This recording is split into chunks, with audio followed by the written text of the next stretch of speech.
just, I'm thinking about the person that you've become, which is someone that's quite proactive. Yeah. I want to ask you, what was your early life like, and how has that helped you in terms of develop into the person that you are today? Okay. So I was born in South London. I was raised in South London until around the age of like 11. I just grew up in and around Brixton, so around a lot of Caribbean people, around a lot of Jamaicans. There was nothing like really significant that like was defining in that period that I can think of. Around 11, I moved to Jamaica. I moved to St. Elizabeth, where my family's from. I lived in Middle Quarters, that's where my mum's family's from. So like not all the, like everyone in the village, because it's considered a village, is my family, but a lot of my cousins, like my great grandmother's house was like down the road, aunts, uncles, everyone. But yeah, so I grew up in the area that my parents grew up in. Went to school in Jamaica, went to one of the best schools in Jamaica, Hampton School for girls. And yeah, those were like really, that period of time was really like a defining moment in who I am today. I got severely bullied when I was in Jamaica. Obviously Jamaican people are like very direct and like they speak their mind. I got bullied for my complexion and my hair texture. Got told I was too dark, ugly, I was blick, that my hair was bad. What else is there? Like I basically got bullied to the point where like in the sense of everyone was they were telling me as if I needed to do something about it. So I felt I needed to do something about it at my young age, and I started to bleach my skin, chemically straighten my hair, so I was perming my hair. I looked up nose surgery, and I looked up lip reduction surgery because I was like, I came to like such a deep period of self-hate, and at the time I was really religious, so I was praying to God to change who I was. Yeah, and that really affected like my school, my friendships, my priorities in life. I came back to the UK when I was 16, and when I came back, it was because my grandfather, he was sick, so he had a stroke. He now has prostate cancer. My mum is his only child, so when she came back, she became his next of kin, and he lives in northwest London, so Holsden, and we live in South London, same house that I grew up in before. So like it was a lot of commuting. My mum still was part-time carer, so like she had to make that a priority, as well as like getting a job for herself and my dad. And then I was trying to get back into school because I was coming back and the systems are different and all that kind of stuff. And I was focusing on like education, myself and from my siblings. And then just through like a process of just like, I don't know, trying something new, I decided to grow out my hair. And I started watching these videos, and next thing you know, these videos are telling me, these black women are telling me to love myself. Which I found to be like a very like confusing, and I've never heard that before. And through that I learned about like colorism and hair texture discrimination, and then like colonialism and like racism and slavery, and like how all of those things connect, are intertwined and that kind of stuff. And through that I was like, you know what, I went through experiences, it was just horrendous and horrific, and really like changed, like it really it damaged like where I was going to go in life. So I had to like reroute myself. And I was like, I don't want any other girl, if I can stop it, any other dark-skinned black girl to go through what I went through. So I inadvertently decided to become an activist. At the time, I just wanted to actively do something, just raise awareness, just tell my story, just to raise awareness on the issue.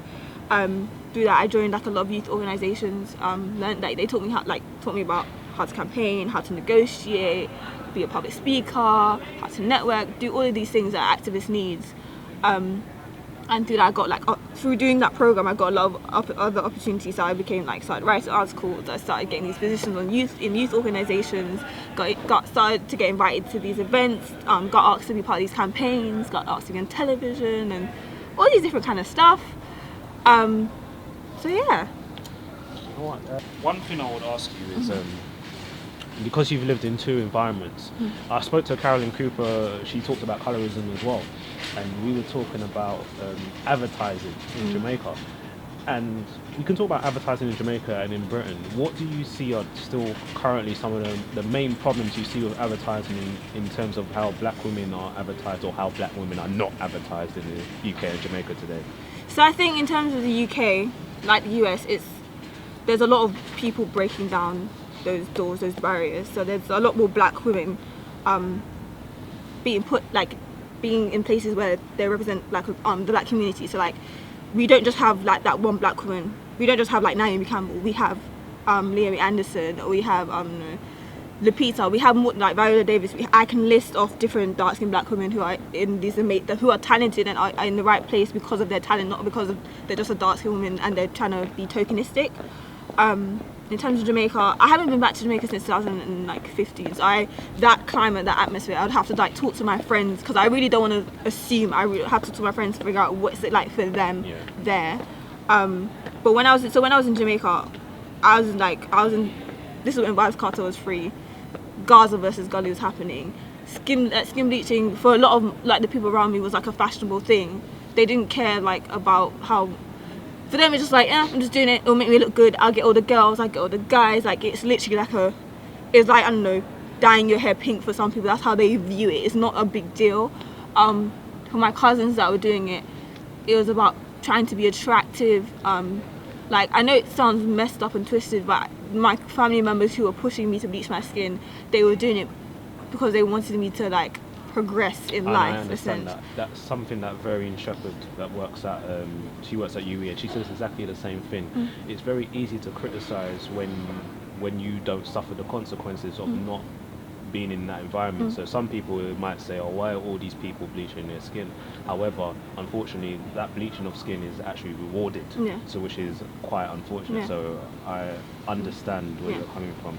In terms, because you went to Jamaica when you were 11 and then you came back, did you suffer any kind of reverse culture shock? Because obviously you would be familiar with England, but like for me, when I go to the Caribbean, I understand that I'm only visiting, but I do let go of a lot of things. Yes, I am not working, so it's different. If I work there, it would be different. But what I mean is that because I don't feel like I'm an outsider, I feel quite comfortable. I've actually, without it sounding stupid, I actually forget that I'm black, if you understand where I'm coming from. Yes, I obviously know I'm black, but it's not everybody else is black, so I'm not really worried about this. So you mean reverse culture shock in terms of Jamaica, or coming back here? Or coming back here. Oh, so when I was in Jamaica, it was definitely like a crash course in like what the Jamaican experience actually is. As a child, I remember being in primary school and we would have these arguments. Like, so I went to a predominantly black primary school. Since then it's changed, it's mainly white now. But when I was there, it was mainly black kids. And in my class, there was 30 of us and there was only 2 white girls. We used, every day in the playground, we used to have arguments, Jamaicans versus Africans. And we used to, like, my friends are like Nigerian, like, oh, Nigeria's the best country, da-da-da. My friends are Ghanaian, Ghana's the best country, da-da-da. And like, we were like, Jamaica's the best country. And like, I remember, like, for me, my friends, our argument for why Jamaica was the best country is we have Beanie Man. We have, just Beanie Man. Like, literally just Beanie Man. That's all we knew. That's the only thing we could reference to why Jamaica was the best place in the entire world, Beanie Man. And then I moved to Jamaica and it's like, there's so much more to being Jamaican than like Beanie Man. And like, there's so much more to Jamaican than Bob Marley, than to weed, than to Rastas, who aren't really like, you know, we don't all sit around and smoke weed. Like, Rastas actually a very, like, a community that's been like terrorized by mainstream Jamaica for like a really long time. People aren't really, like, yes, some Jamaicans are really poor and the country in some ways is really undeveloped, but like, everyone's not struggling like that. I literally remember the other, like, last year, 2018 April, I was listening to LBC, I think it is, like, I was in the Uber, and I remember this guy, he's of Jamaican descent, he was on there, he was talking about how people in Jamaica, some people are so poor that they eat grass. I was like, what? What do you mean so poor they eat grass? I was like, where did you get that from? Like, what? Huh? Eat grass? And then some next guy was like, no, they smoke the grass, and I was like, what the heck is going on? But so I really, like, my friends, whether like directly or indirectly, really dragged me and was like, Jemmar, like, all the bullshit that you know about what it means to be Jamaican and Jamaican life and Jamaican culture, we're gonna tell you. So when I mean directly, I mean they'll tell me like, what the fuck, like, they'll be like, are you an idiot? We're not backwards. And then like indirectly, it's just by their actions and how they live their life. It was something that I didn't know that Jamaicans did. I learned a lot about, like, I developed a new idea of what it means to be Jamaican by living in Jamaica. And then coming back again, I definitely romanticized like living in London and South London, growing up in London. And it's like, to this day, it's something I still feel like I missed out on. It's like secondary school experiences. But I just come back and I really realized that in terms of like the Caribbean community, not a lot of people know about their heritage. I'll meet people and they'll say they're Jamaican. I'm like, okay, cool.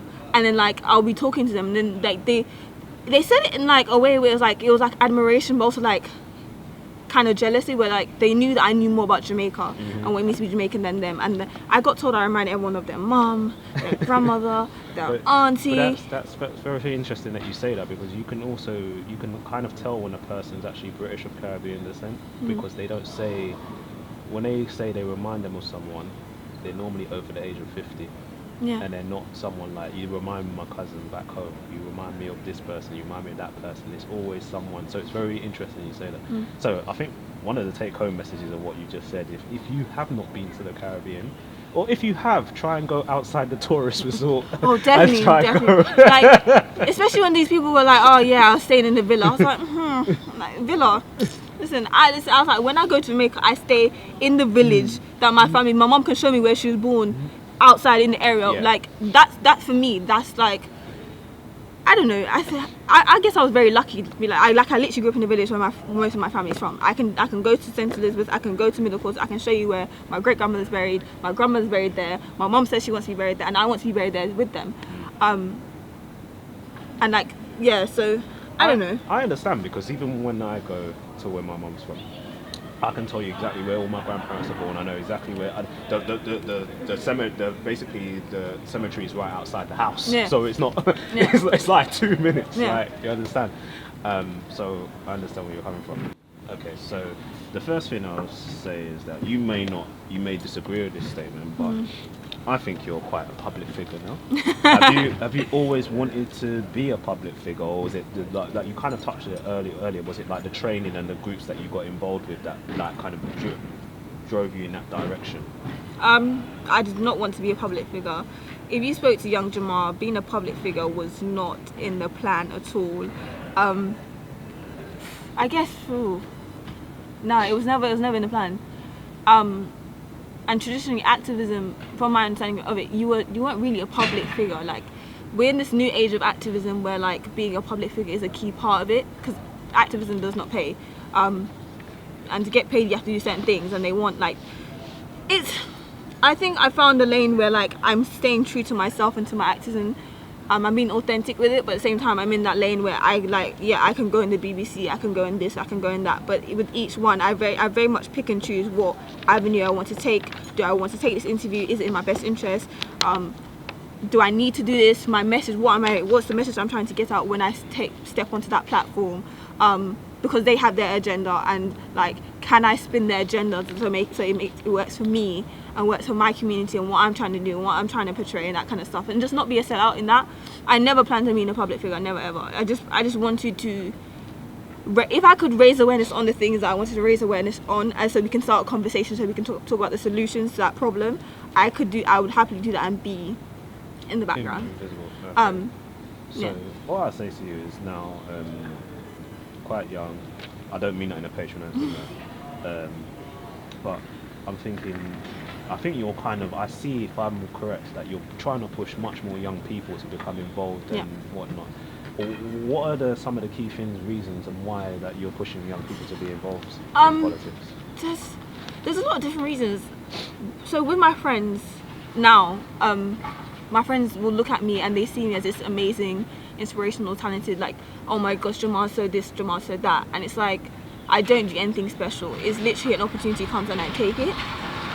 There are so many different, like, people don't know, like, especially living in London, people don't know how privileged we are to have so many. That was the thing as well. When I came up to Jamaica, I just remember realizing how privileged, like, it was to live in a country where like they hand a lot of the things that they hand to you. Because when I was in Jamaica, there was actually times when like a kid would come up to my dad in the car and I'm like, Daddy, why are you talking to that kid? And he's like, they're selling sweets so they can raise money to go back, so they can pay for school fees.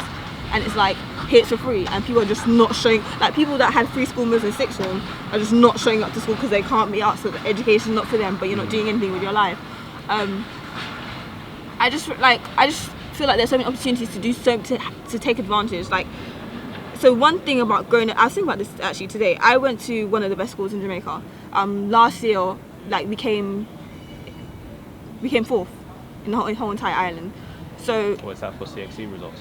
I think so. I'm not sure if it was just like CXC, like the whole thing, including sixth form, whatever. But like, I went to one of the best schools, and it was an all-girls school, and they kind of pushed this idea. Like, when I was having this conversation recently with like this black organisation in the UK, in terms of like, why as a black community, why I'm not like achieving certain things, and it was like, well, a lot of black kids go to state schools, and state schools, they don't push the same mentality that they push you in private school. My school in Jamaica, they push that private school mentality that you are the best of the best, you are going to be the future leaders, you are the best like women to come out of Jamaica, essentially. And that mentality, even when I'm feeling down, that mentality is still in me. So that's one of the things that drives me. That mentality, like, if I step into a room, why can't I take every opportunity that's presented to me? If I'm qualified, even if I'm not qualified, take a chance and like give it to me. A lot of my friends that have that mentality, a lot of my friends view me as this amazing person. I'm just like, you are so talented. Like my friend Howard that I was speaking about, they could do amazing things. It's just that if you look for the opportunities, and especially when the opportunities are given to you, you take them. There's so much things you can take advantage of, and especially in terms of the black community in the UK, there's a reason why our parents came here, for a better life. Why not take it to the next level and do even more, do it better than your parents expected? Yeah, and I guess really, I get really tired because, yes, I understand that I'm this person who's, you know, has a bright future, all that kind of stuff, but a lot of times I get put into these places, and it's like a lot of time I take up these opportunities. So like, I'm gonna be the BME officer next year, and that's the Black and Minority Ethnic Officer at Brunel, well, at my university. And basically no one else went for that role. No one else went for that role. Wow. And it's like, this is a role where you basically get a pot of money to run a bunch of campaigns and events for mainly black students, and no one else went for that role. And at my university, it's a very diverse university. There's a lot of black students here. So it's like, why is no one taking that up? A lot of my friends assumed that I was going to go for the role, and at some point, I've been here for 3 years now, I was going to go for the role, but it's like, why is no one else having that same drive to do that? And it's like, and even me taking the role, I'm aware that the events that I'm going to do, I have to do it so it's entertaining and it's, you know, fun and people want to come. It's like, I want to do like serious political educational events about organising the community, but I know I have to frame it in such a way where it's going to be like, be pleasing to people. And I just like, I'm not saying we're like in like some race war, region war, all that kind of stuff, but I can better myself, but I also want to better my community, because then that's just better for everyone.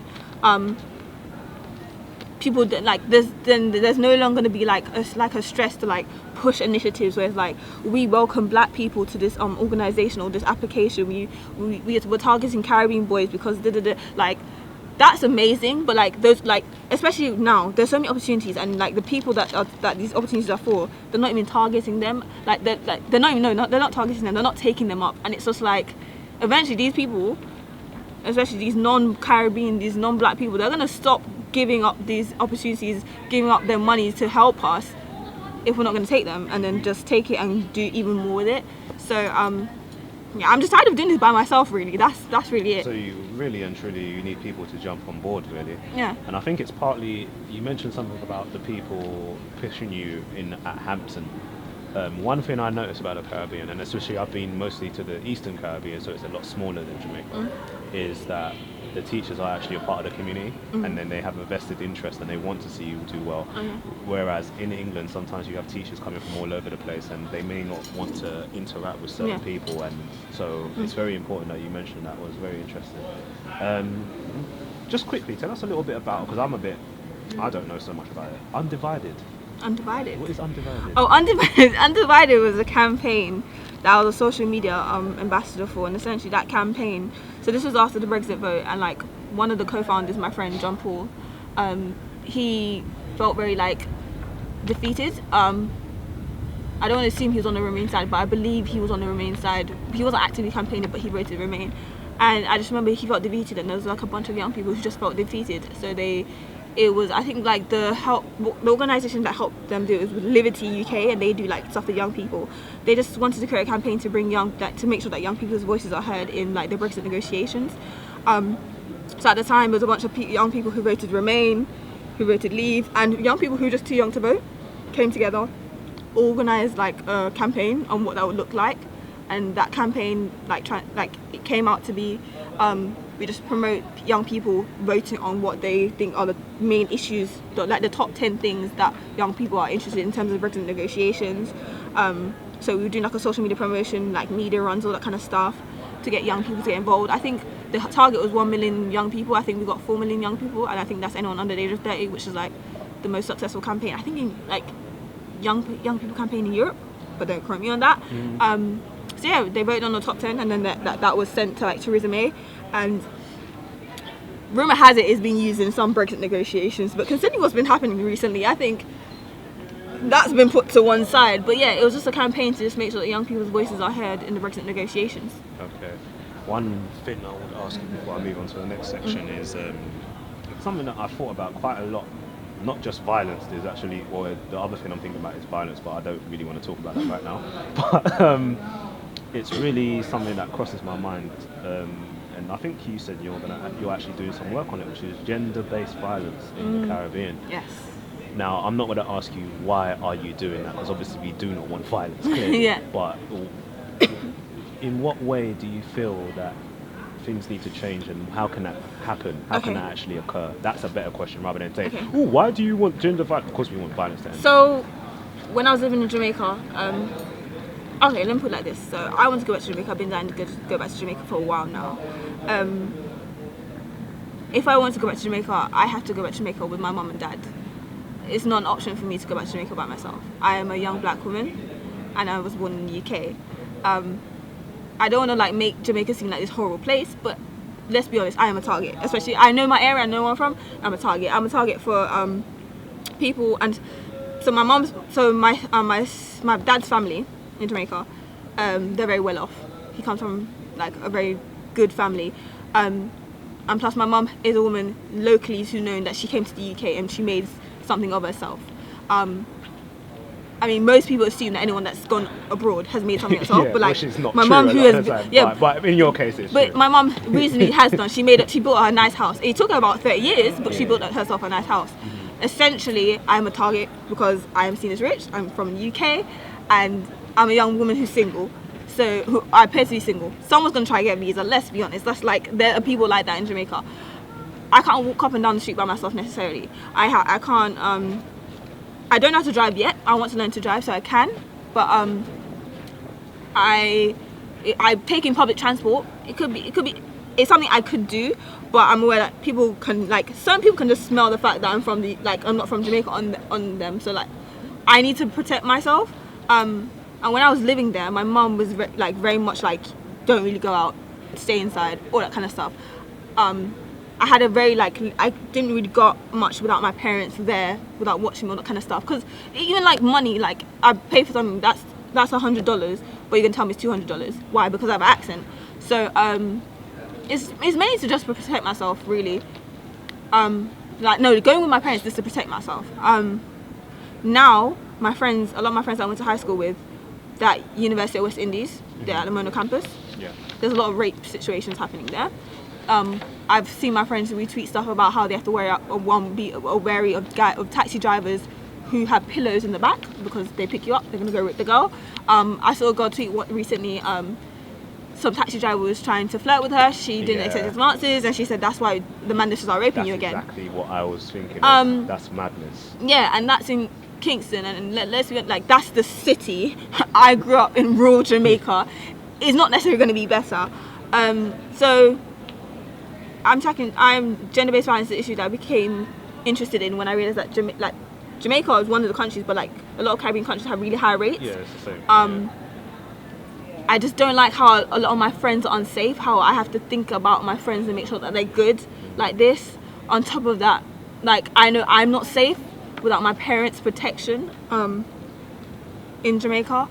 I just don't like that environment. And it's like, especially being in the UK, a lot of people are like, we're not from this country.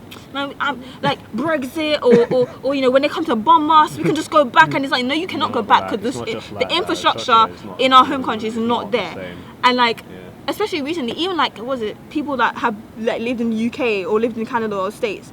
Like, I saw a video recently, and it was like a Jamaican was saying, anyone that moved the road, don't come back to Jamaica because you'll get treated differently. Like, the atmosphere and the infrastructure that's in Jamaica is not welcoming to people, the diaspora, and it's like, that needs to change. And just gender-based violence is just one of the issues that whole diaspora like relations thing is one thing I want to tackle, because at the end of the day, everyone's screaming go back home, but someone once said, you want to go back home, but is your country ready for you to come back? I don't think Jamaica's ready for me to come back. or ready for me to come back with my position, my ideals. Because I grew up in London, in the UK. There's a lot of freedoms and rights that I have that I know my friends are having in Jamaica, in the Caribbean, and a lot of them are fighting for the rights that I have here, and I'm supporting them in that. And that gender-based violence is just one aspect of that. How did you get the idea to make the documentary? Oh. Yeah, because I'm not going to say why, because you expressed why already, but how did you So I was a part of this program called the Advocacy Academy, and the founder created it to basically create young activists. She's worked in UK and the US, and she's worked in like US politics, UK politics at Westminster, and she, a lot of the time they talk about young people, but young people's voices and people of colour's voices weren't really being heard. So she created the Advocacy Academy, and I was a part of the program. There's all like a 1-year fellowship, social justice program, again, negotiation, campaigning, all that kind of stuff. Learning about specific issues, and learning that you need to get facts straight before you have a position, before you actively campaign to change something about that issue. Since leaving the program, a lot of opportunities have come up, because now she has this whole collection of like amazing young activists who want to tackle all kinds of different issues. She knows the director. The director works for a company called TrueTube, and they make educational videos to be used as resources in schools.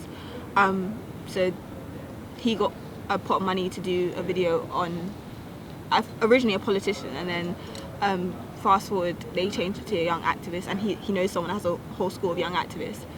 He had come to our graduations for each year, and he asked like to see some profiles, like something like a little, I guess like a CV for each of us, and she sent him the speeches that we did in Parliament.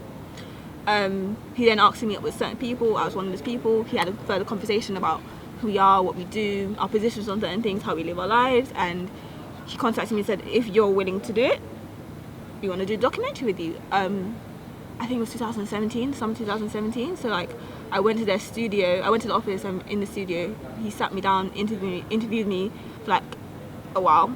Came out with like 4 hours of material, just me talking, because I could talk a lot. Oh, wow.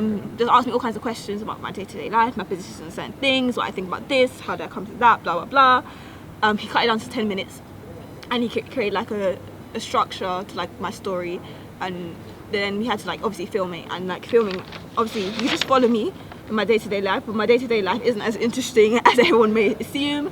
So then he just like, we basically spent like a week filming, and it was just setting up like certain things. Like in the documentary, you see me with my actual little sister, so I had to ask my parents to film my little sister.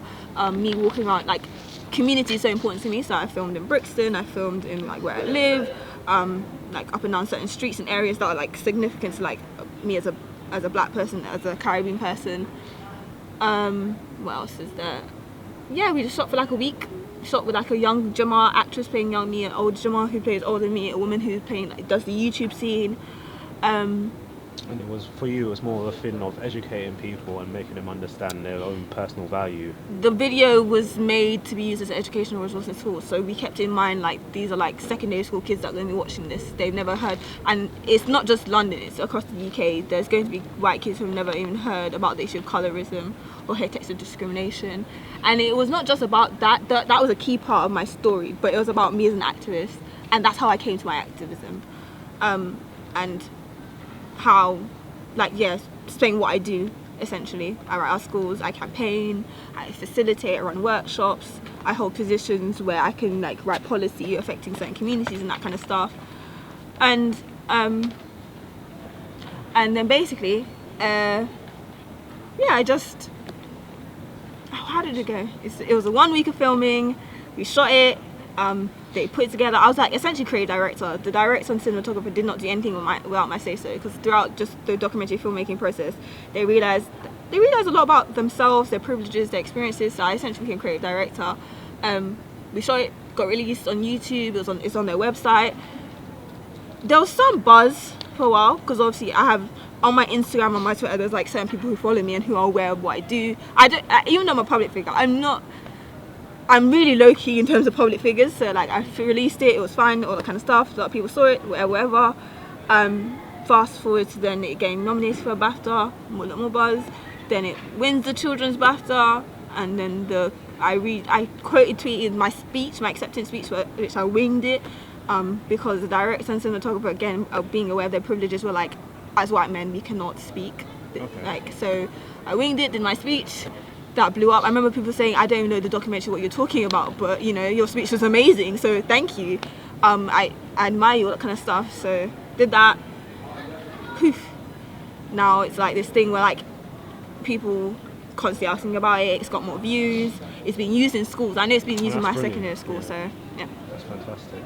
And okay, so next section I'm going to move on to. I don't know.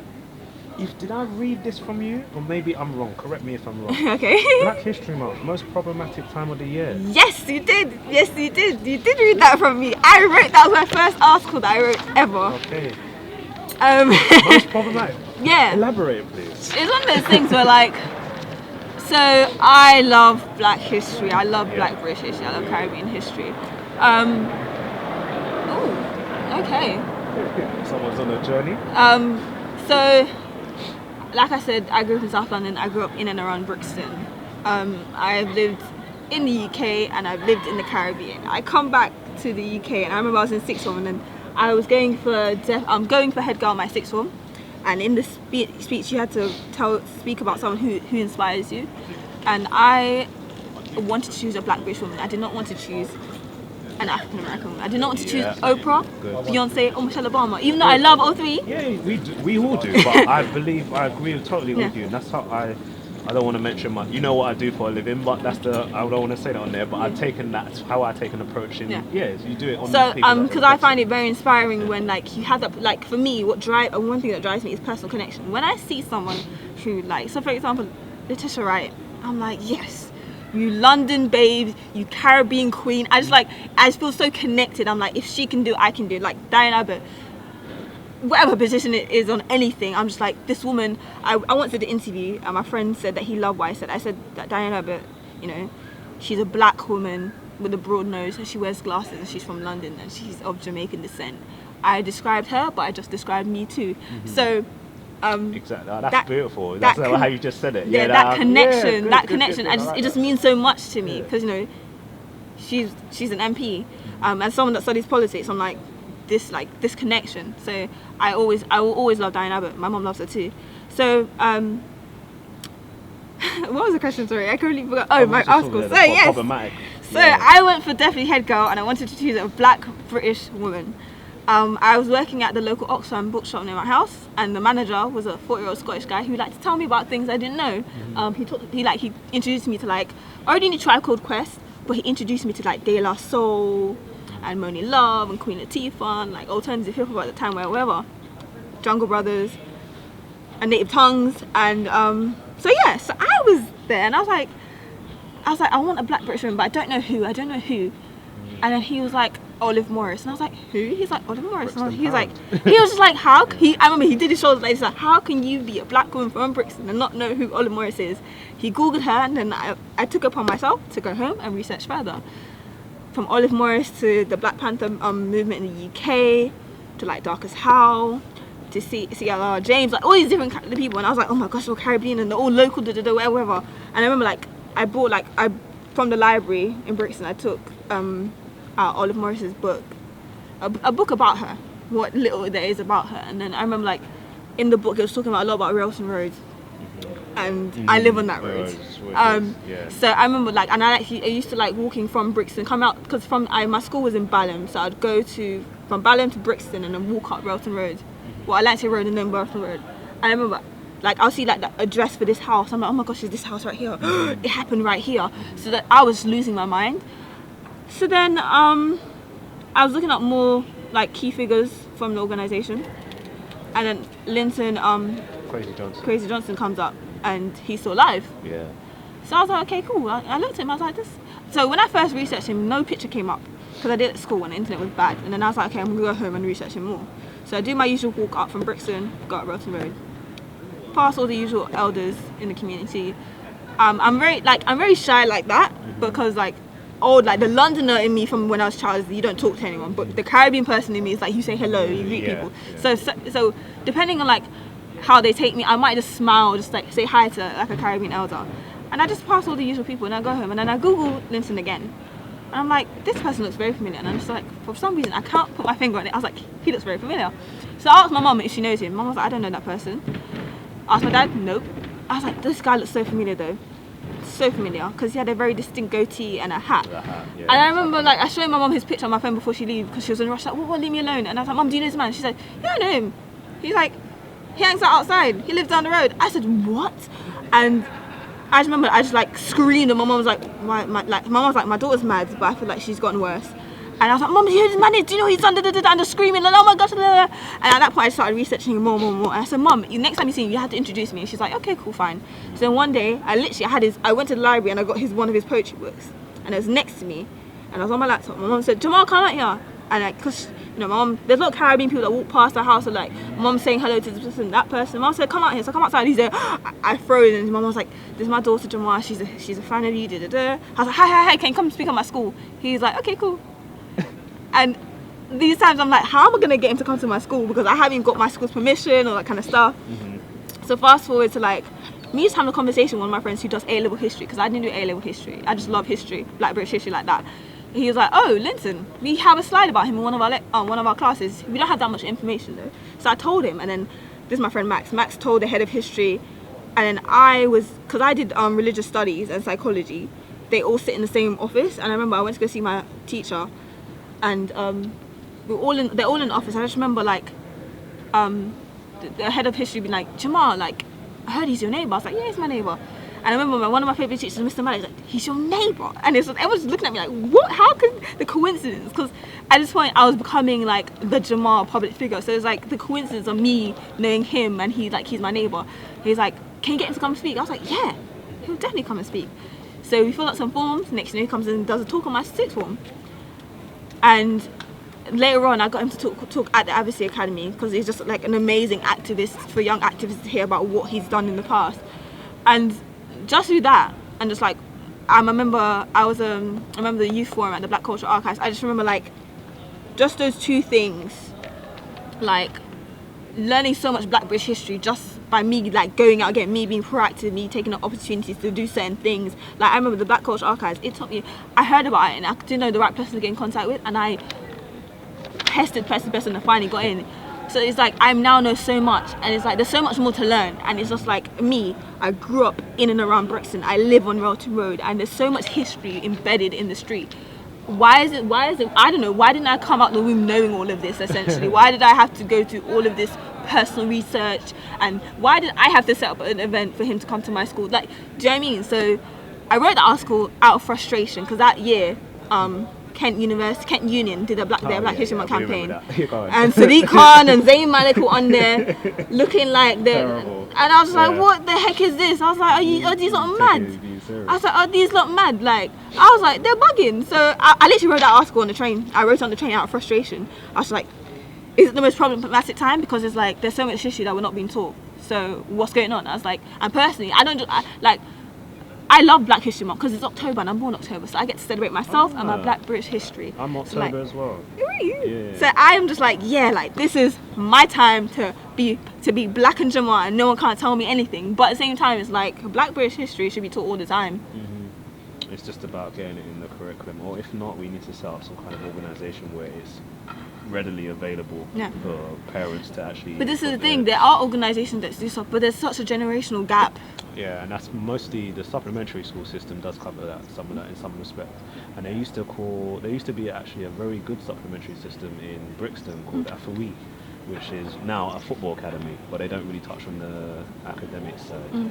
They could be past, they could be present, but 3 women that inspire you right now, or are doing good friends right now that you want to promote, or it doesn't have to be 3. It could be 1, it could be 4, it could be 3, it could be 2, it could be. Well, I think I've just asked a very loaded question there, because I can see your brain is like. You said past, you said present, you said okay, should we narrow it down? Oh, okay, no, don't narrow it down, because then I'm going to be mad. Oh my gosh. Off the top of my head, Sharine Taylor. Is that the girl from Canada? Yes. Yeah. I know. She's absolutely amazing. The way she reps for Jamaica, I love it. Like, I love Bashi magazine as a platform. The day that I actually find, like, in me that loves Jamaica, the day I find an article that, you know, that I talk about something, an angle that hasn't been spoken about, is just like the day that I'll just be like dancing up and down on the street. Sharine Taylor, Annetta, her name's Annetta Jackson. Yeah, Annetta, big up Annetta. She is her photos are amazing. They are. Her drive, her intelligence, she's absolutely amazing. Who else? Candice, actually. I haven't read a book, but like she's done well in terms of like, especially the way it's being promoted, and like definitely. And she wrote it in such a short piece of time, which is phenomenal. I think she wrote it in 5. It was in a week. Did she? Yeah, it was like a week. She wrote that. Candice, man, like it's like I rep South, I rep Jamaica, I rep Black women. So like that space, like she's created like a space where like a conversation is being had about all three. So I'm just here for it because I can enter that space and be unapologetically me. What else is there? Who else is there?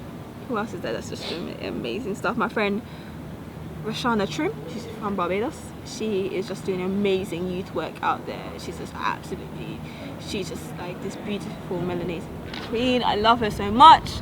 My friend Tajin Lee Shields, one of my best friends in Jamaica. She does similar stuff to me just in Jamaica, and in that environment, that's such a complex space to be fighting for gender-based rights, LGBT stuff, like proper education, proper resources, all that kind of stuff. She's just absolutely amazing. Who else is there? I'm trying to think. Who in London? Who else in London? I'm trying to think. There's like so many women I could just say. And I think that's always a difficult question, isn't it? If you try and say, mention 3 people, by the time you get 4 hours later, you probably think, why didn't I mention that person? Yeah. So it's always a difficult question. There's so many more. I love all of them, just doing amazing stuff. So you know that this is coming. Yes. But the last 2 questions I'm going to put as one. What would you say to your 12-year-old self, and what would you like to be saying to your 50-year-old self? Ooh, 12-year-old Jemmar. Sometimes I like to say, oh my gosh, love yourself, or don't care what people think, blah, blah, blah. There's cheesy generic stuff, but I can honestly say I would say nothing, because everything that I went through that for a reason, and I wouldn't be who I am without all that kind of stuff. 50-year-old Jemmar, I really hope you did something. I really hope you did not waste this like, you've been here for 50 years. I really hope you did something. That's it.